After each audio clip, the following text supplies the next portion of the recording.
오늘도 동쪽을 제외한 전국이 35도 안팎의 폭염이 기승을 부리겠고 곳곳에서 비와 소나기가 쏟아질 것으로 보입니다. 13호 태풍 버빙카는 조금 전에 중국 상하이 부근에 상륙한 가운데 어젯밤에 발생한 14호 태풍도 연이어 중국으로 향할 것으로 보입니다. 취재기자 연결해 폭염과 비, 태풍 상황 알아보겠습니다. 김민경 기자. 네, 김민경입니다. 네, 오늘도 서쪽은 33도 안팎의 한여름 더위가 이어진다고요? 네, 어제 동쪽을 제외한 전국에 폭염특보가発表된 가운데 곳곳에서는 9월 최고 기온을 경신하기도 했는데요. 오늘도 한낮에 전주 35도, 광주와 제주 34도, 서울도 33도 등 서쪽은 33도 안팎의 더위가 이어질 걸로 보입니다. 반면 강릉과 속초는 26도 등 동쪽 지역은 30도 아래에 머물겠는데요. 동풍이 산맥을 넘으며 서쪽 지역을 중심으로 기온이 높아지는 겁니다.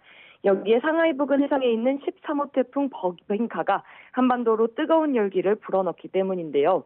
이례적인 9월 폭염은 연휴 내내 이어지다 주 후반에 북쪽에서 찬 공기가 내려오면서 한풀 꺾일 전망입니다. 네, 더위도 문제지만 비도 잦은 것 같은데 비 상황도 짚어주시죠. 네, 현재 전남 완도에 호우주의보가 발령 중인 가운데 시간당 15mm 안팎의 다소 강한 비가 내리고 있습니다. 또 제주와 울산, 경기 곳곳에도 시간당 10에서 15mm의 다소 강한 비가 쏟아지고 있는데요. 제주도와 남해 서부에 비구름이 위치한 가운데 내륙에도 산발적인 비구름이 있습니다. 태풍이 끌어올리는 수증기가 지형에 부딪히면서 강한 비구름이 만들어지는 건데요.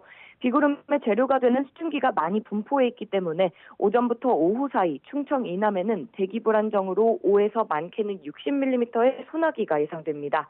태풍의 영향으로 강한 물결이 우리나라까지 퍼지면서 제주도와 남해 서부 남부를 중심으로 풍랑특보가 내려져 있는데요. 해상에는 초속 10에서 24m의 강풍과 최고 6m의 높은 파도가 일 걸로 보여 주의가 필요합니다. 네, 어젯밤에 14호 태풍도 발생을 했는데 이 태풍도 중국을 향한다고요? 네, 그렇습니다. 어젯밤 9시쯤 14호 태풍 풀라산이 괌 남서쪽 해상에서 발생했는데요. 태풍 풀라산은 비교적 세력이 약한 채로 빠르게 북상해 연휴 뒤인 20일 금요일쯤 중국 상하이 부근에 상륙할 전망입니다.